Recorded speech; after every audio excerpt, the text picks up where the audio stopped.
Meus queridos, vamos então abrir nossas Bíblias no capítulo 7 de Marcos. Hoje nós vamos falar sobre o rei e a tradição dos homens. Vamos abordar Marcos capítulo 7, do versículo 1 ao versículo 23. Todos estão com as suas Bíblias abertas? Amém? Então vamos ler com fé a palavra do Senhor.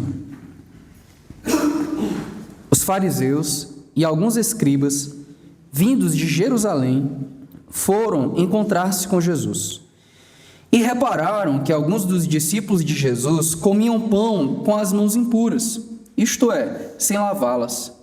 Pois os fariseus e todos os judeus, guardando a tradição dos anciãos, não comem sem lavar as mãos cuidadosamente. Quando voltam do mercado, não comem sem antes se purificar. E receberam muitas outras coisas para observar, como a lavagem de copos, de jarros e de vasos de bronze. Então os fariseus e os escribas lhe perguntaram: por que teus discípulos não vivem segundo a tradição dos anciãos, mas comem sem lavar as mãos? Jesus lhes respondeu: hipócritas, bem profetizou Isaías acerca de vós, como está escrito: este povo honra-me com os lábios, seu coração, porém, está longe de mim. Em vão me adoram, ensinando doutrinas que são preceitos de homens. Abandonais o mandamento de Deus e vos apegais à tradição dos homens. Disse-lhes ainda: sabeis muito bem rejeitar o mandamento de Deus para guardar a vossa tradição. Pois Moisés disse: honra teu pai e tua mãe, e quem amaldiçoar seu pai ou sua mãe, certamente morrerá. Mas dizeis: se alguém disser ao seu pai ou sua mãe, o que de mim poderia receber como benefício é corbã, isto é, oferta dedicada ao Senhor. Vós o desobrigais de fazer alguma coisa por seu pai e por sua mãe. Dessa forma, invalidais a palavra de Deus pela vossa tradição que transmitistes, como também fazeis muitas outras coisas semelhantes. E chamando outra vez a multidão, disse-lhes: ouvi-me, vós todos, e entendei. Fora do homem não há nada que entrando nele possa torná-lo impuro, mas o que sai do homem, isto o torna impuro. Se alguém tem ouvidos para ouvir, ouça. Depois, quando deixou a multidão e entrou em casa, os discípulos lhe perguntaram acerca da parábola. Jesus lhes respondeu: então vós também não entendeis? Não compreendeis que tudo que entra de fora do homem não pode torná-lo impuro? Porque não entra no seu coração, mas no estômago, e depois é expelido. Assim, Jesus declarou puros todos os alimentos e prosseguiu: o que sai do homem é que o torna impuro, pois é de dentro do coração dos homens que procedem maus pensamentos, imoralidade sexual, furtos, homicídios, adultérios, cobiça, maldade, engano, libertinagem, inveja, blasfêmia, arrogância e insensatez. Todas essas coisas más procedem de dentro do coração do homem, e o tornam impuro. Amém. Só até aqui, meus irmãos. Vamos orar. Ó Senhor bendito, fala-nos agora, Deus, pela Tua palavra. Nós Te louvamos porque o Senhor já falou pela que foi lida. Nos abençoa, ó Deus, com a Tua voz, através também do sermão, através da explicação e da aplicação às nossas vidas, ó Deus. Ó Pai querido, nos confronta, nos corrige, nos encoraja, nos consola, traz a Tua palavra, ó Deus, ao nosso coração e brota, ó Deus, em frutificação. É a nossa oração nessa manhã, em nome de Jesus. Amém. Ó meus irmãos, nesse nosso trabalho já extenso de exposição no livro de Marcos, na série O Rei que se tornou servo, nós continuamos a conhecer mais sobre o nosso rei e sobre o seu reino, a sua natureza, implicações desse reino nas nossas vidas. Hoje, nós vamos aprofundar a compreensão do nosso pecado e como a idolatria pode nos levar a uma espiral de falsidade religiosa, um comportamento contínuo que parece fé, que parece seguir Jesus, mas que no fundo guarda uma falsidade religiosa, uma idolatria, um legalismo. No capítulo anterior, que nós terminamos domingo passado, nós vimos ali Jesus alimentando uma multidão. Nós vimos Jesus caminhando sobre as águas e em tudo isso demonstrando o seu poder divino. Ficou claro para a gente mais uma vez que Jesus é o Filho de Deus, Jesus é Deus. Agora, em Marcos capítulo 7, a atenção se volta para um confronto que Jesus tem com os líderes religiosos, com os escribas, os mestres da lei e com os fariseus. Esse confronto se dá acerca da verdadeira religião e da pureza. Esses líderes, vindos de Jerusalém, observam que alguns dos discípulos de Jesus comiam pão com as mãos impuras, ou seja, sem lavá-las, levantando então uma controvérsia sobre a purificação. O que é purificação? Por que é que os discípulos não seguem aquilo que os anciãos têm ensinado acerca dos rituais de purificação, etc. Em resposta, Jesus expõe a religiosidade vazia e a hipocrisia daqueles líderes. Ele mostra como eles, com todo esse legalismo, abandonaram o mandamento de Deus, abandonaram a palavra de Deus, dedicando-se a minuciosos detalhes da tradição que, na prática, negligenciam o coração do mandamento. Eles se dedicavam a coisas pequenas quando, nesse dedicar-se a coisas pequenas, abandonavam o básico, o essencial, os mandamentos claros de Deus. Jesus, então, revela a verdadeira fonte da contaminação do homem, o coração. Mais uma vez, os discípulos não entendem, isso é uma marca de Marcos, a incompreensão dos discípulos. E sem entender completamente os ensinamentos de Jesus, ele pacientemente os ensina e reforça a dimensão espiritual e verdadeira da purificação.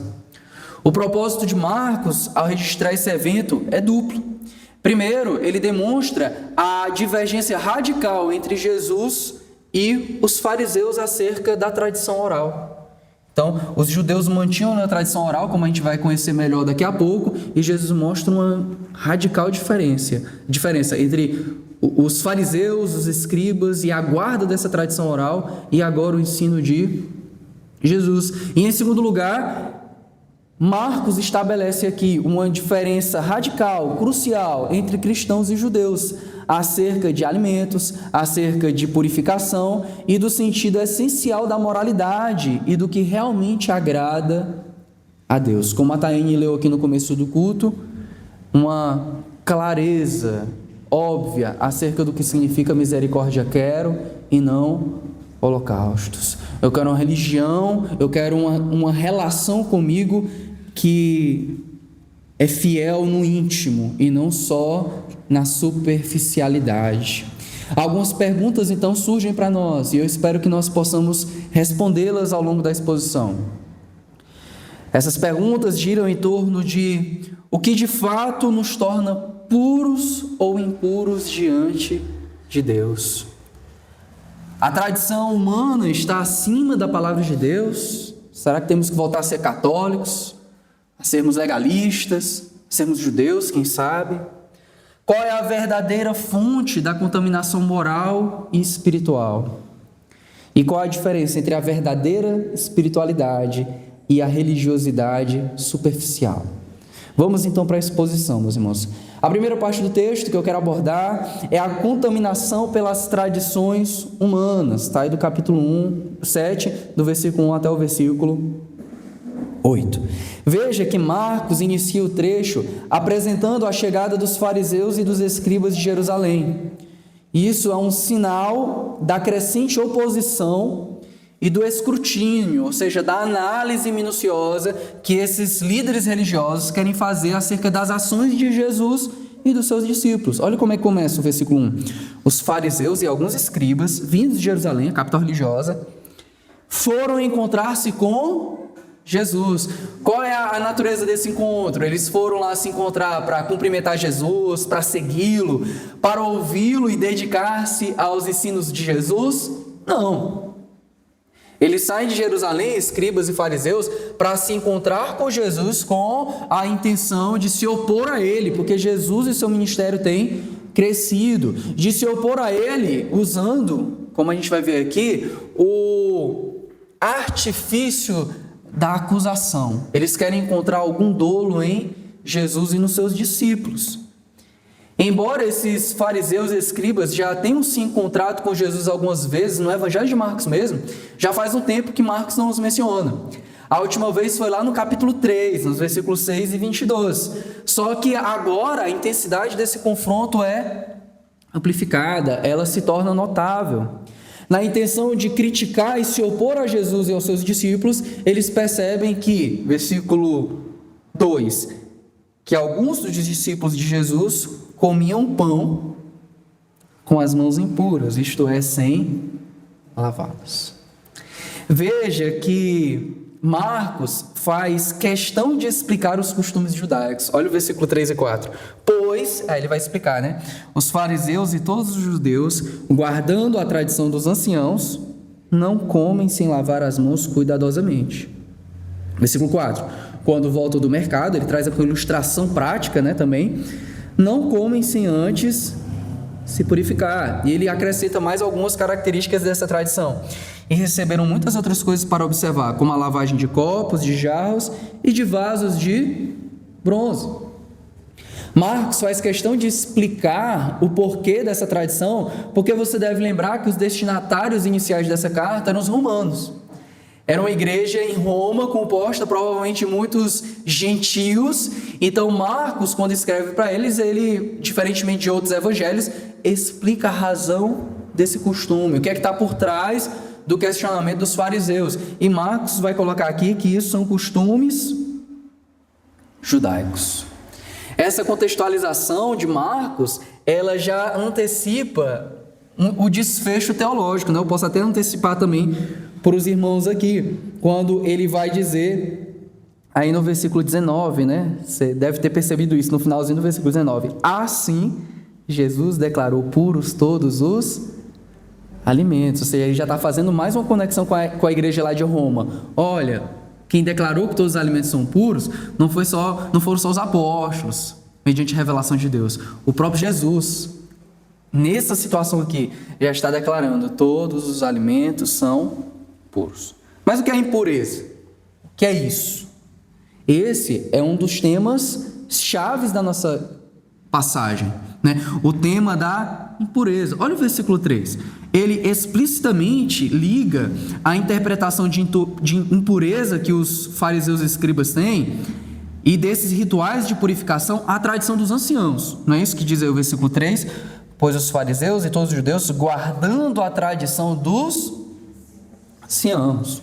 Ou seja, tudo que eles estão lendo ali acerca dos discípulos e não lavarem as mãos, etc., eles não estão trazendo necessariamente, não diretamente, de um texto bíblico, mas de uma tradição de anciãos, de uma tradição que os judeus ali vêm acumulando acerca da interpretação desses textos.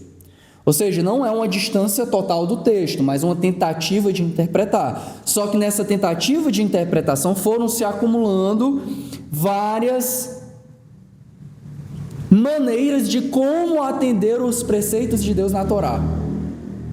Então a tradição dos anciãos era uma espécie de como, enquanto a Torá, o que? O que é que Deus determina para nós? Isso, o que está na Torá. Mas a Torá não entra em pormenores, então os pormenores foram acrescentados através da tradição. Meus irmãos, a purificação no contexto aqui de Marcos e no contexto dos rituais não tinha um caráter de higiene. Não é uma limpeza para se livrar de bactérias, de fungos, da Covid, da influenza A, etc. e tal. Não é uma questão de higiene, é uma purificação de caráter religioso e espiritual. No Antigo Testamento, a lavagem das mãos para a purificação, por exemplo, era exigida para os sacerdotes antes de entrar no tabernáculo. A gente vê isso em Êxodo 30, em Êxodo 40, em Levítico 22. Também era exigida para pessoas que haviam tido contato com fluidos corporais, com fluxos corporais. A gente vê isso em Levítico capítulo 15. Então, digamos assim, eram os textos mais objetivos acerca da purificação com água. Sacerdotes, antes de entrar no tabernáculo, pessoas que haviam tido contato com fluidos corporais. No entanto, a prática da purificação se expandiu significativamente no período pós-exílico, ou seja, depois que os judeus voltaram do exílio, principalmente o exílio babilônico. Quando, depois desse exílio, muitas coisas na prática judaica tiveram que se adaptar à realidade de uma presença mais forte, mais intensa da cultura gentílica.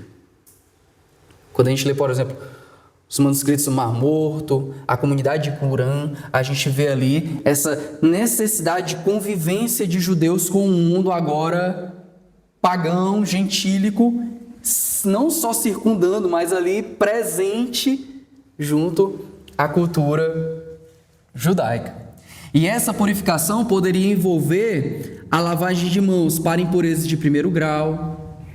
Então, simples contato, simples comer, né? Antes, então, se lavava as mãos. Aqui tem no grego uma dificuldade, porque fala de punhos. Então, será que era lavar os punhos cerrados ou com a mão aberta, lavar o punho? Ou era lavar com a quantidade de água que cabia numa mão, num punho? Existe uma dificuldade, mas é claro que existe uma necessidade de lavar as mãos, os punhos, antes de comer. Digamos que seria uma purificação de primeiro grau. A gente vê isso no versículo 3 aqui, né? Pois os fariseus guardavam, eles não comem sem lavar as mãos cuidadosamente.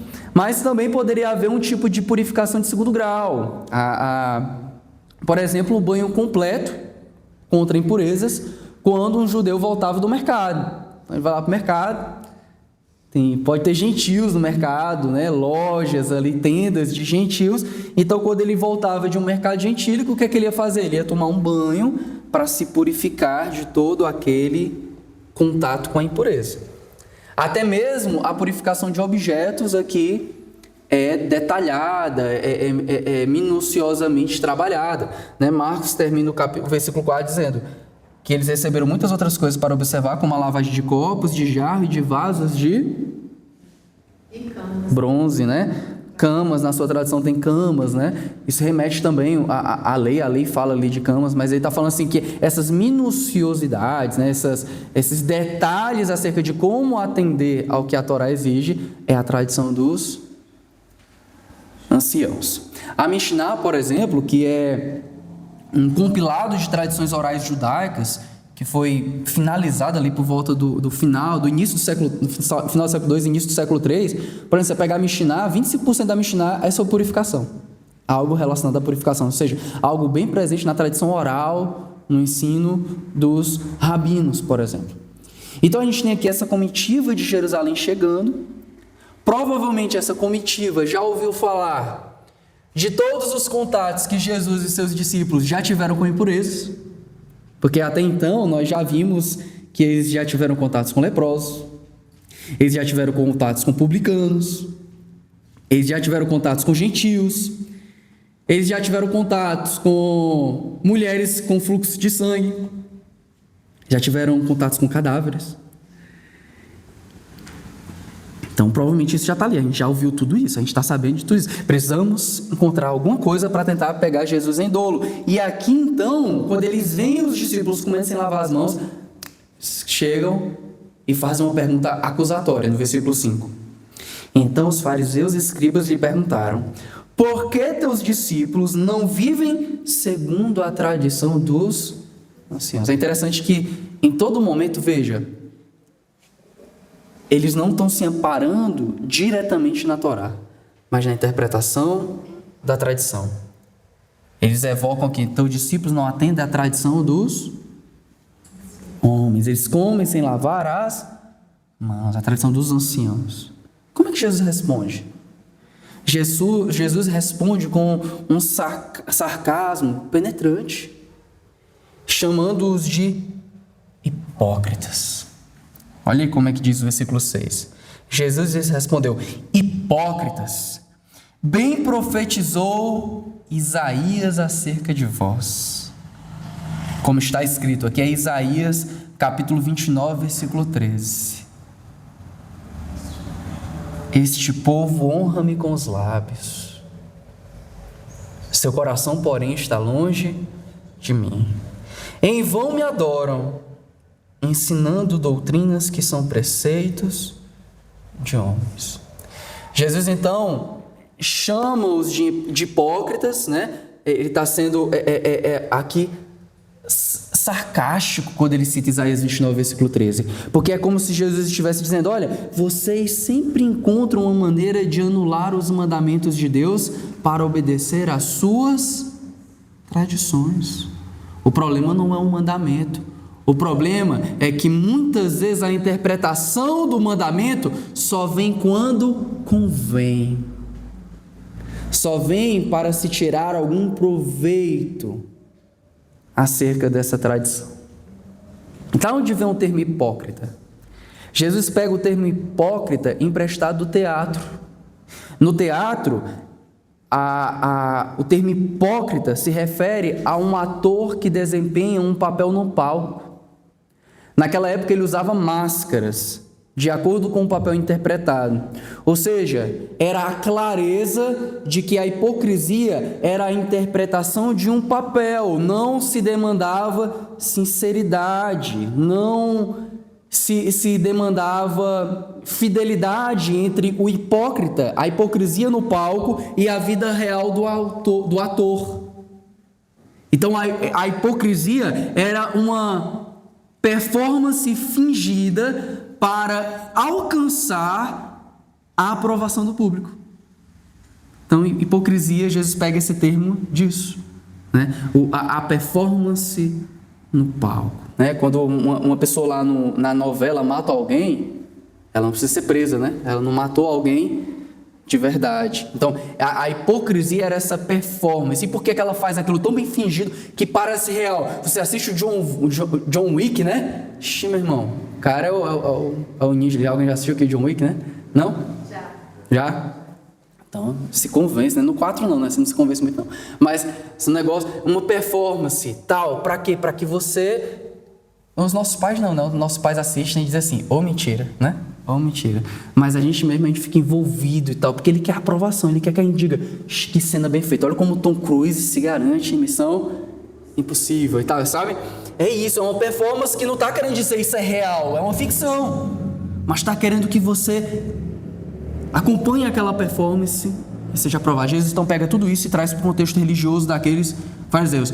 A religião de vocês é somente uma performance. Vocês seguem a tradição e abandonam o mandamento porque vocês estão perdendo a inteireza do mandamento para arrancar a aprovação de si mesmos e dos homens. Jesus então usa o termo hipócritas para denunciar a hipocrisia religiosa, que é um tipo de idolatria, onde o sentimento impotente, ainda que nobre, vamos resguardar a tradição judaica, vamos buscar a melhor interpretação, vamos mostrar, vamos viver de forma pura. Só que esse sentimento impotente, essa performance, essa aparência, estava substituindo as verdadeiras intenções do coração. É quando, ao invés de eu buscar viver com um coração sem dolo, eu estou buscando apenas seguir a prática. Veja bem, eu não roubo, eu não mato, eu não estou dormindo com outra mulher, etc. Então, tudo vai bem, mesmo que lá dentro eu saiba que eu estou vivendo de forma errada. No caso, Jesus fala de quando as interpretações da lei substituem a lei em si, o mandamento de Deus, e se desviam da sua intenção. Então eu sigo aqui a tradição que interpreta a lei, estou seguindo aqui a tradição, mas o meu coração continua desviado. Essa é uma performance superficial. Então Jesus vai trabalhar agora um segundo ponto, que é a invalidação da palavra de Deus pela tradição. Dos versículos 9 a 13, Jesus vai abordar isso. Ele finaliza, o primeiro trecho no versículo 8, abandonais o mandamento. Então ele mostra, quando vocês seguem a tradição com fins hipócritas, o que é que vocês estão abandonando? A tradição dos homens? Não, vocês estão substituindo o mandamento de Deus pela tradição dos homens. Estão abandonando o mandamento, tanto a sua escrita quanto a sua intenção, ou fundamentalmente a sua intenção de escrita. Estão se apegando às tradições. E aí ele começa a demonstrar a invalidação. E disse-lhes ainda mais: sabeis muito bem. Então Jesus aqui é duro, né? Vocês sabem muito bem rejeitar o mandamento de Deus para guardar a vossa. Então Jesus ele começa aqui a trazer uma ilustração para a sua acusação. Ele não foi acusado, os seus discípulos foram acusados. Agora Jesus pega uma ilustração óbvia, uma realidade ali que todo mundo conhece, para ilustrar a sua acusação de hipocrisia e de anulação da palavra de Deus. E ele vai usar o Corban. Jesus aqui, vocês sabem muito bem, né? Imagine eles ouvindo, né? E o público ouvindo. Vocês sabem muito bem rejeitar o mandamento de Deus para guardar a vossa tradição. O versículo 11 é que explica isso, né? O termo, né? Mas dizeis, se alguém disser a seu pai ou sua mãe, o que de mim poderias receber com benefício é Corban. Então Jesus vai usar isso como uma ilustração. Corban, meus irmãos, era a declaração de que algo é oferta a Deus, certo? Então você pega ali um bem, pega um patrimônio, pega um recurso e diz, isso aqui é oferta a Deus. Isso seria Corban. E aí Jesus vai relacionar Corban, a interpretação da Corban, como que ela se pratica no dia a dia, em contraste com o mandamento de Deus. Jesus vai citar aqui o mandamento de honrar pai e mãe. Consta na lei? Consta, claramente na lei. Deuteronômio 5, Êxodo 20, Levítico, capítulo 20. Vamos ler aqui o mandamento, versículo 10. Pois Moisés disse, honra. Honra é um termo bem amplo, né? De respeito, etc. Mas Jesus vai conectar aqui a realidade de que quando os seus pais estão velhos e precisam de você, né? Tem filhos aí que vamos pegar a espiral eterna da religiosidade falsa, né? E colocar a espiral eterna da escora, né? Os avós criam os filhos, aí o sustento financeiro vem dos pais, etc. Quando existe um princípio ético na lei de que os filhos devem trabalhar, é amor trabalhar e ganhar dinheiro. Quando o filho trabalha e ganha dinheiro, é amor pelos seus pais, porque quando seus pais envelhecerem, ao invés dos pais velhos estarem preocupados em dar uma casa para os filhos, em deixar bem para os filhos, os filhos estão preocupados em ganhar dinheiro, agora eu posso retribuir um pouco meu pai, minha mãe, posso pagar um plano de saúde, posso levar para fazer uma consulta, posso levar para a igreja, etc. E tal. Existe um compromisso ético dos filhos para com os pais. Só que, aí Jesus cita esse mandamento e diz, existe um compromisso ético e de sustento financeiro também dos filhos para com o pai. Aí ele pega aqui, então, honra teu pai e tua mãe, e quem amaldiçoar seu pai e sua mãe certamente morrerá. Mas dizeis, agora Jesus vai mostrar a divergência clara entre o mandamento e a tradição. Mas dizeis, se alguém disser a seu pai e sua mãe, o que de mim poderias receber, como benefício é Corban, isto é, oferta dedicada ao pai, mãe, eu não posso te dar nada não, porque o que eu tenho, eu estou dedicando ao Senhor, é Corban, entendeu? Isso é uma instrução, é uma tradição que Jesus está apontando ali, que eles estão dando isso ratificado por vários historiadores da época. Um ensino, olha, vocês estão dizendo para as pessoas, se alguém disser a seu pai ou sua mãe, o que de mim poderias receber como benefício ao Corban, isto é, oferta dedicada ao Senhor. Vós o desobrigais de fazer alguma coisa pelo seu pai, por sua mãe. Ou seja, quando você diz para alguém que ele deve dedicar os seus bens ao Senhor, e com base nisso negaram o benefício aos seus pais, vocês estão então desobrigando essa pessoa a fazer alguma coisa pelo seu pai e por sua mãe. Ou seja, conforme a tradição religiosa, aquele bem declarado como corban, como era uma oferta a Deus, ele não podia ser usado para ajudar os pais ou as mães idosos. Mesmo, e eu podia dizer isso, mesmo que a lei, o mandamento de Deus, claramente dissesse: honra teu pai e a tua mãe. O corban, portanto, era usado como um meio de negligenciar o mandamento de Deus.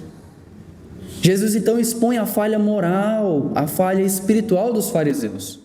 Eles usavam a tradição, e aqui é o ponto, irmãos, os legalismos, a religiosidade superficial não é uma negação de lei, de regras, de moral, de ética. Jesus está mostrando que pelo contrário, é muitas vezes uma forma de se eximir de seguir o mandamento explícito.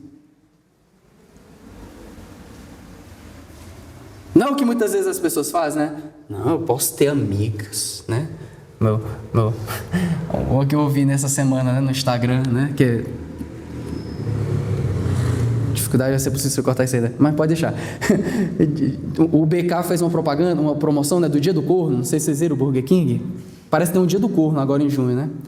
Aí a mulher fala assim, não, é pra você que, né, que a namorada só diz assim, não, é meu amigo de treino, né? Pra você que diz que é só não sei o quê. Existem várias realidades. Então, às vezes as pessoas chegam assim para negar algo que é claro. Não, é só... Eu posso andar com várias amigas mulheres, posso até dormir numa casa. Confia, meu coração está contigo. Ou seja, eu pego um bocado... Veja, isso aqui não são... É um outro tipo de regra moral que a pessoa se coloca.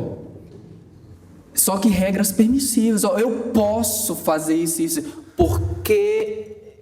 Aí ele nega o mandamento explícito. Porque eu não vou cair em adultério. Posso seguir minhas ex aqui, curtir, botar foguinho, coraçãozinho, porque no final das contas, não estou saindo com elas, etc. Estou negando um mandamento, claro, com base nas minhas próprias tradições. Estou pegando esse exemplo bem radical e até supérfluo, para dizer que, no final das contas, as pessoas, para se eximirem do mandamento claro, elas estão se apegando à tradição. Meus irmãos, às vezes a gente pensa que a tradição sufocante, e ela é sufocante, ela no final, ela é mais branda do que a lei, porque seguir a palavra requer, no final das contas, um impulso sincero do coração. Posso trazer essa aplicação depois, mas às vezes você se pergunta, mas quando eu era religioso, talvez você continue sendo, mas eu acordava cedo e ia para a missa às 5 horas da manhã, eu vejo as pessoas fazendo aí sacrifícios, não sei o que, meus irmãos, isso é mais fácil. É muito mais fácil do que seguir o mandamento. Regras são muito mais simples do que ter um coração transformado. A gente vai falar disso. Mas vamos aqui, porque eles pegam as regras para negar o mandamento. Esse trecho, então, revela um dos propósitos de Marcos, de demonstrar a divergência radical entre Jesus e os fariseus acerca da tradição oral. O ponto crucial é que as tradições humanas, por mais bem intencionadas que sejam, elas nunca devem anular ou sobrepor a palavra de Deus. Quando isso acontece, a tradição humana, ao invés de se tornar um facilitador, ela se torna um obstáculo para a fé, se torna um obstáculo para a verdadeira obediência, se torna um obstáculo, nesse caso aqui, para o amor, para honrar pai e mãe. A radicalização do princípio da oferta, se você dedicou a oferta a Deus, você tem que dedicar a oferta a Deus, vamos radicalizar isso. A radicalização desse princípio acabou anulando o mandamento divino de honrar pai e mãe. E segundo Jesus, esse desvio acontecia de outras muitas maneiras. Jesus diz no versículo 3: dessa forma, invalidais a palavra de Deus pela vossa tradição que transmitiste, como também fazeis muitas outras coisas semelhantes. Vamos para o último ponto. A verdadeira fonte de impureza, dos versículos 14 ao 23. Jesus chama a multidão no versículo 14, e chamando outra vez a multidão, disse-lhes: ouvi-me vós todos e entendei. E depois explica aos discípulos o que realmente torna uma pessoa impura, versículo 15. Fora do homem não há nada que entrando nele possa torná-lo impuro, mas o que sai do homem isso o torna impuro. Isso aqui ele está falando para a multidão, ele está falando ali para as pessoas, e ele explica aqui no versículo 18. Jesus respondeu: então vós também não entendeis, não compreendeis que tudo que entra de fora do homem, não compreendeis que tudo que entra de fora no homem não pode torná-lo impuro, porque não entra no seu coração. Ou seja, o ensino de Jesus ali para as multidões, em contraste com a tradição dos anciãos, não há nada fora do homem que entrando nele o possa contaminar, mas o que sai dele, isso é o que o contamina. Ou seja, o objetivo da lei, que ensina claramente que existem coisas puras e impuras, não era se deter a pureza ou impureza das coisas em si. Camarão é impuro, etc. Mas ensinar sobre pureza e impureza. Jesus revela que as coisas não são puras ou impuras em si, mas o que torna as coisas impuras ou puras é o coração do homem. A impureza não vem do que se come, mas do que está no coração. Você pode fazer coisas boas impuras, concorda? O ser humano pode fazer isso muitas vezes. Eu estou meio que antecipando uma aplicação, mas é isso que a gente faz. O coração do homem torna o lazer uma coisa boa, mas o coração pecaminoso do homem é que torna o lazer uma coisa impura. A relação sexual foi criada por Deus para o benefício do casal, mas é o coração do homem que torna a relação sexual uma coisa impura. O trabalho é uma coisa boa, mas é o coração do homem desejoso por dinheiro que torna o trabalho um ídolo, ou o dinheiro um ídolo. O dinheiro é uma coisa boa que Deus deu para a gente fazermos transações. Ao invés de eu trocar bode por feijão, eu dou dinheiro. Ele mantém o bode dele, o meu feijão, a gente vende outra coisa, né? Mas a gente ama o dinheiro. O problema não está nas coisas. O ensino da pureza e da impureza serve para aguçar a compreensão da impureza do nosso coração pecador. Jesus, ao romper com séculos de tradições de rituais de pureza e impureza, está destacando a lei e o espírito da lei. Marcos registra que, mais uma vez, os discípulos não entendem. Versículo 17, logo que segue, né? Se alguém tem ouvido para ouvir, ouça. Os discípulos, quando Jesus deixa a multidão e entra em casa, eles chegam e perguntam: Senhor, o que é que o Senhor quis ensinar com aquilo, hein? Jesus respondeu: então vós também não entendeis? Não compreendeis que tudo que entra de fora do homem não pode torná-lo puro? Aí Jesus pacientemente explica. Porque não entra no seu coração, mas no estômago e depois é expelido. Assim Jesus declarou puros todos os alimentos e prosseguiu: o que sai do homem é que o torna impuro, pois é de dentro do coração dos homens que procedem maus pensamentos, imoralidade sexual, furtos, homicídios, adultérios, cobiça, maldade, engano, libertinagem, inveja, blasfêmia, arrogância e insensatez. Todas essas coisas más procedem de dentro do homem e o tornam impuro. Então Jesus pacientemente explica aos discípulos: olha, não é a comida ou qualquer coisa que entra pela boca que contamina o coração, porque tudo isso vai ficar no banheiro depois. Estão se dedicando a coisas que vão para o banheiro. O que contamina o homem é o que vem do interior do ser humano, do coração. Não é o coração aqui, tá, irmãos? O órgão. A noção de coração no mundo antigo é a noção do centro da existência humana. as vontades, os desejos, o sentimento, a própria existência. Não coloque sua mente moderna que pensa, o que governa o ser humano é a cabeça, o cérebro, ou o coração é um órgão que bombeia o sangue. Não é isso, a noção de coração é o centro da existência humana, de onde vêm os sentimentos, as afeições, as emoções, os desejos, as volições. Então Jesus está dizendo, é nisso onde se centraliza a maldade humana, a impureza humana. Então a diferença entre as tradições judaicas e cristãs são estabelecidas, porque a consequência do ensino de Jesus é que todos os alimentos são puros, que as coisas em si, uma erva, um tabaco em si não é impuro. O que é impuro é o uso que o homem faz dele, usa para matar, morrer de câncer. O café não é impuro, né? O que mata é o vício, que a pessoa toma 10 vezes por dia, então é gastrite, uma úlcera. O coração do homem, o que é ruim não é a sacarose, o açúcar, é um indivíduo que não consegue se controlar e come rapadura o dia todo e morre de diabetes. O problema não está lá, está aqui. Então Jesus ele vai enumerar uma lista de impurezas que saem do coração do homem: os maus desígnios, a prostituição, os furtos, os homicídios, os adultérios, a avareza, a malícia, o engano, libertinagem, inveja, blasfêmia, soberba, loucura. O homem é bom, a sociedade o corrompe. Não, a palavra mostra, o coração do homem é corrupto.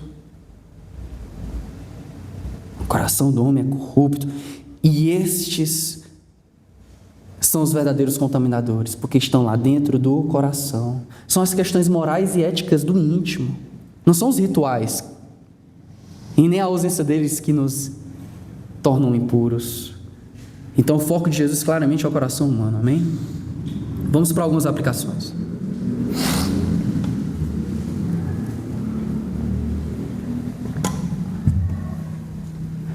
A primeira aplicação que eu quero fazer, a partir desse texto, é cuidado com aparências religiosas vazias. Assim como os fariseus, nós corremos o risco de valorizar mais a nossa imagem externa de religiosidade do que a condição do nosso coração. Eu estou indo para a igreja todo domingo. Eu sou evangélico. Eu posto versículos no Instagram.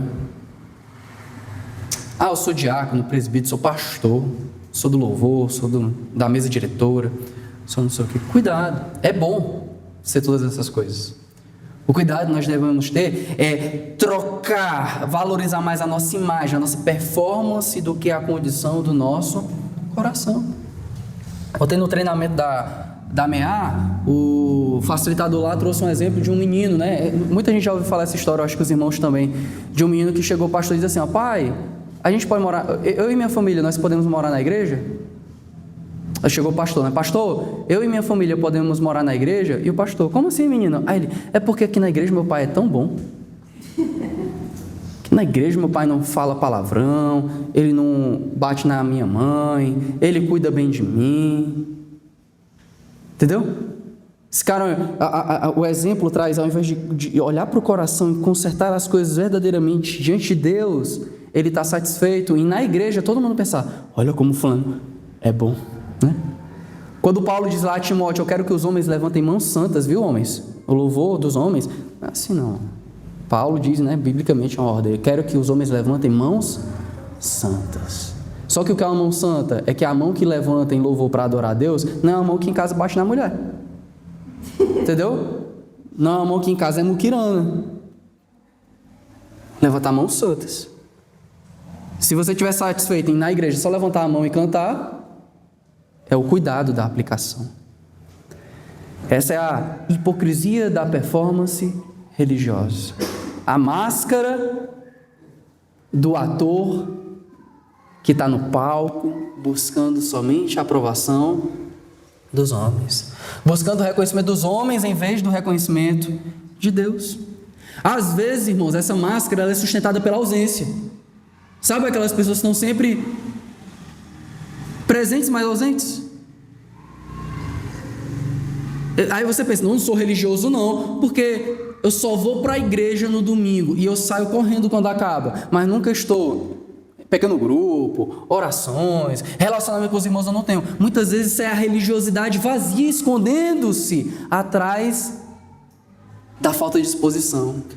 Porque se as pessoas me conhecerem, elas vão perceber que lá em casa eu dou a surra no meu marido. Vou inverter as coisas. Vão perceber que eu sou avarento, ou vão perceber que a minha linguagem não é própria. Mas se as pessoas não conhecerem isso, elas vão olhar para mim e vão ver que eu sou uma pessoa aceitável.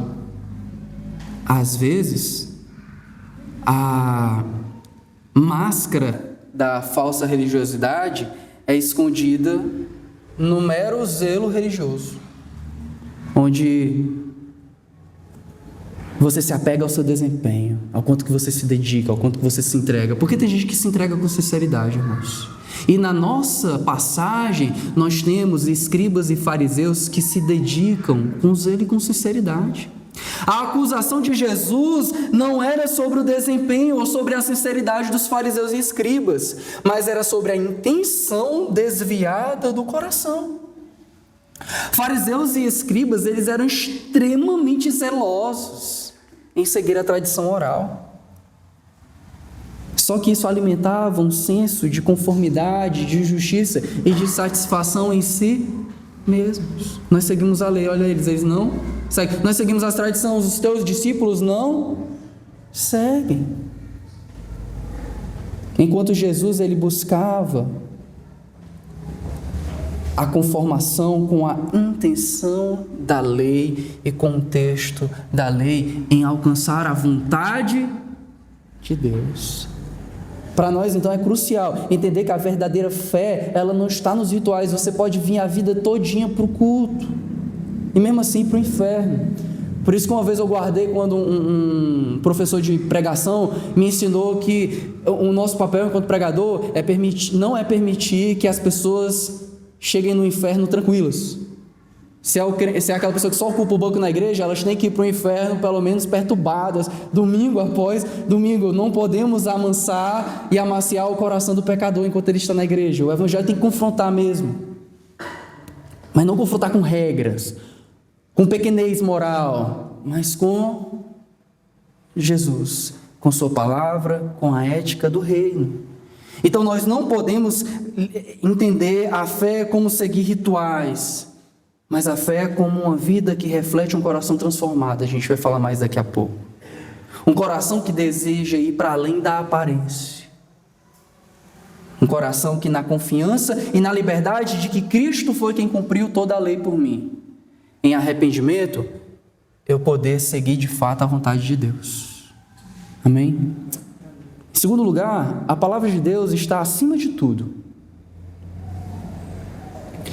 Nenhuma tradição, nenhum costume, nenhuma opinião humana deve ter mais autoridade do que a Bíblia. Nem ser usada para autopromoção em vez de glória a Deus. Meus irmãos, nós devemos sempre perguntar: isso está de acordo com o que Deus diz em sua palavra? A tradição diz que nós devemos fazer tal coisa, mas isso é o que a palavra de Deus ensina? O ministério tal deve acontecer tal, mas isso é o que a palavra de Deus ensina? Meus irmãos, nós respeitamos e damos valor à tradição. Nós não somos uma igreja sem tradição, amém? Nós temos tradições, nós temos liturgias, só que essas coisas não devem estar acima da palavra de Deus. Antes, elas devem se sujeitar à palavra de Deus. Não devem concorrer nem anular a palavra de Deus. Se uma tradição contradiz a Bíblia, quem é que deve ser abandonado? A tradição. É ela quem deve ser rejeitada. Aqui reside, portanto, o antídoto para qualquer manipulador da palavra de Deus, ou qualquer tipo de manipulação usando a palavra de Deus para interesses próprios, como acontece em algumas religiões e algumas igrejas. Seja quando você distorce a palavra de Deus para atender interesses pessoais, né? Aquela pessoa que picota a palavra de Deus para fazer o que quer. Seja interesses culturais, quando a cultura diz para você: isso daqui é ultrapassado. Hoje nós devemos viver de tal forma, tu segue a palavra de Deus, Jesus ensinou tantas coisas legais, mas isso daqui, cara, está ultrapassado. Sejam os desejos religiosos. Lá na igreja a gente tem que ter na portaria uma pessoa com uma régua para medir o tamanho da saia, porque calça nem pode ir na igreja. Se medir o tamanho do cabelo, a mulher tem que ter o cabelo tal. Barba, tem um irmão aqui de Bajara que ele segue a gente, ele fala, pastor, você usa barba, então lá na igreja, se eu usar barba, uma vez já disseram que eu estava em pecado porque eu estava com barba.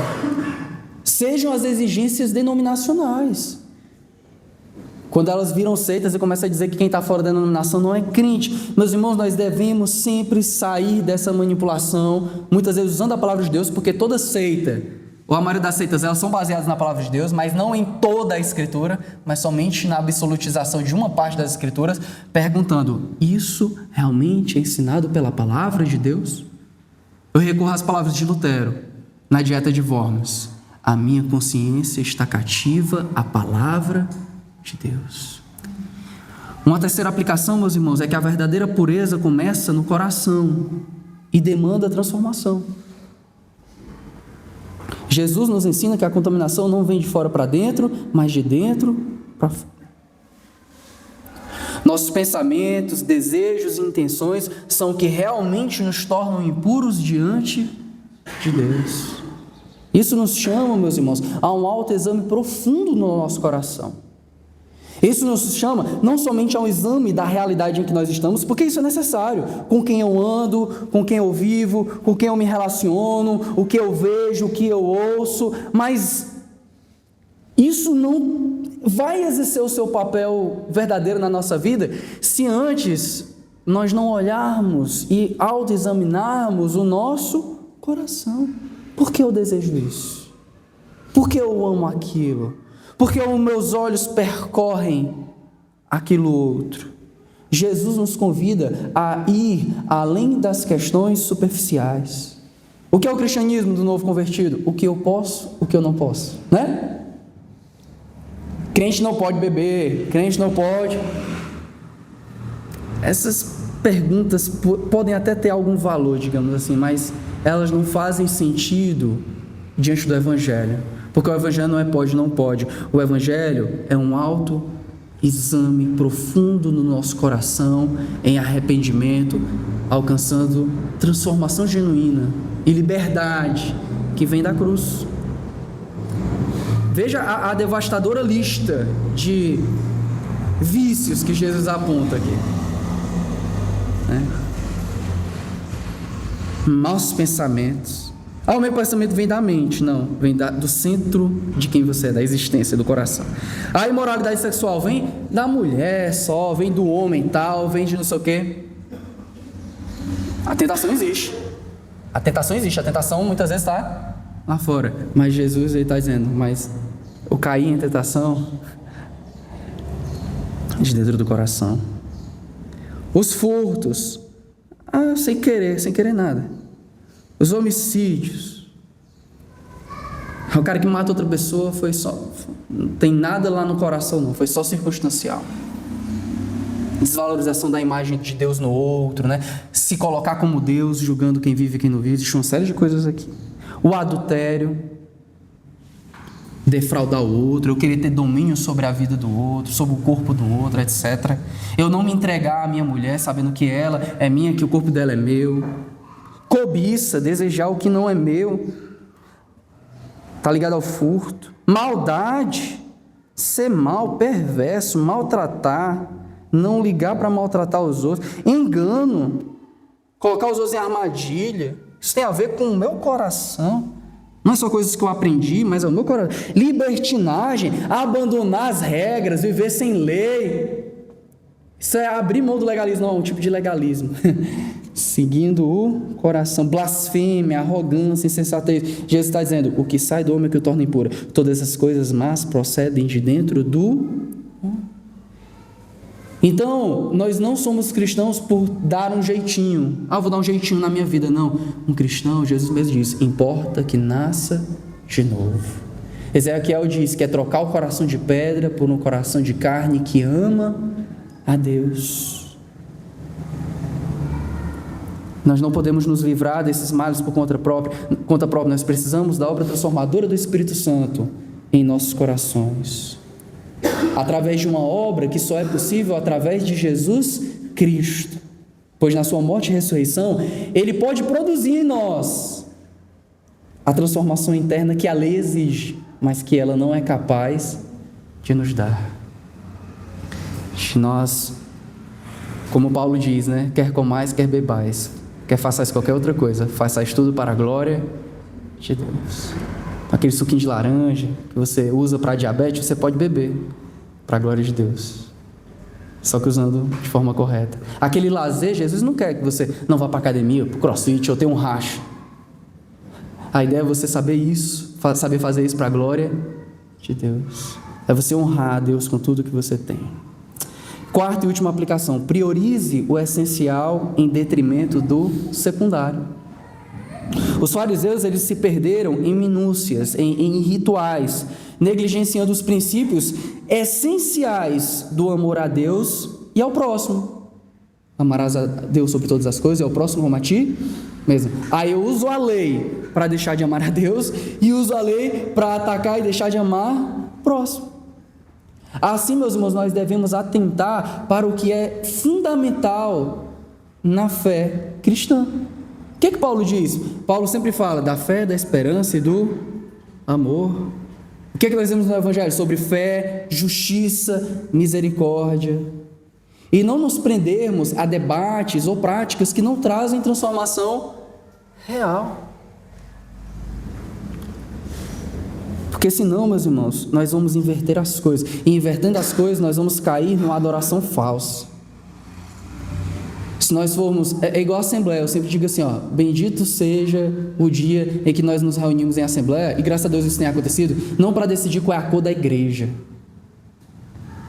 não para decidir o tipo de piso, mas para decidir o missionário, para decidir o material de ensino, para decidir escala de PG, para decidir coisas que de fato têm a ver com o crescimento e edificação da igreja, com a proclamação do reino, e não com, com a nossa pequenez, não com a nossa mesquinhez. E como é que nós evitamos isso? Inverter as coisas? Quando nós ajustamos o foco do nosso coração e analisamos onde os nossos olhos estão. Eu quero terminar com essa reflexão, uma reflexão acerca de onde o seu olho está, onde o seu olho está, onde o seu coração está, e quem governa, quem orienta os atos do seu coração. Será que realmente os seus olhos estão focados em Deus? Olhando para Ele e não para as regras? Buscando andar em obediência, olhando para Ele e não para as regras? Porque você só olhar para a regra, hoje você viveu uma vida boa, ó, porque você ficou de 9 às 10h30 no culto. Mas será que o seu coração estava em Deus? Será que seus olhos estavam em Deus? Você vai voltar para sua casa e você vai pensar, estou satisfeito, eu tenho uma casa para morar, eu tenho um emprego, eu tenho uma esposa, eu tenho um filho, eu tenho um carro, eu tenho não sei o que, eu tenho não sei o que, não sei o que. Olha, eu não estou roubando, não estou matando, nem estou me prostituindo. Onde está o seu olho? Onde está o seu coração? Se orientados por Deus, obedece ao que precisa ser feito, conforme a palavra, e não conforme o que é mais cômodo. O cristão sempre vai estar diante de duas opções, que as duas parecem válidas, mas somente uma delas responde a verdadeira oração que diz: que seja feita a tua vontade e não a minha. O que eu devo fazer? É o que é mais cômodo? É o que para mim está valendo? Ou o que a tua palavra de Deus claramente diz? Só assim vamos parar de nos preocupar com superficialidades e buscar entender o próprio coração à luz da palavra de Deus, buscando a revelação divina em oração para conhecer as nossas verdadeiras intenções. Amém? Vamos ficar em pé? Vamos orar, vamos encerrar.